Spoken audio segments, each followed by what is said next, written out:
Bene, siamo qui con Ridley Scott per parlare di cortometraggi. Buonasera. Buonasera a lei, averla qui con noi è un vero piacere. Grazie. Ridley Scott, se lei dovesse fare un cortometraggio oggi, che tema tratterebbe? La guerra?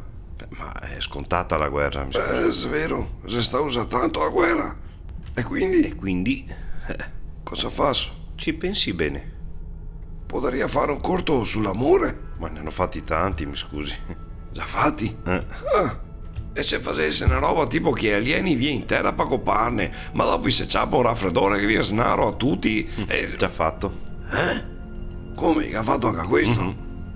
E se parlo di uno che muore, se rincarna in un bisato, io pesca e io fa in piastra. Fatto. E se faccio una scuola sommersa da immondizie, che sia l'unica che diventa dei zombie che mangiano merendine scadue e muore. Fatto anche questo. È un cartone animato piede por sei, dove chi por sei? No, fatto. Ma come fatto? Ma sei possibile? Ostia! O se no una casa infestata dai fantasmi, fantasmi che a pagare i muri, cittasi, che roba. Fatto Ma anche come questo. fatto anche questo? Sì, dai. Ma vaffanculo, ma fatto apposta! Ma tu via roba.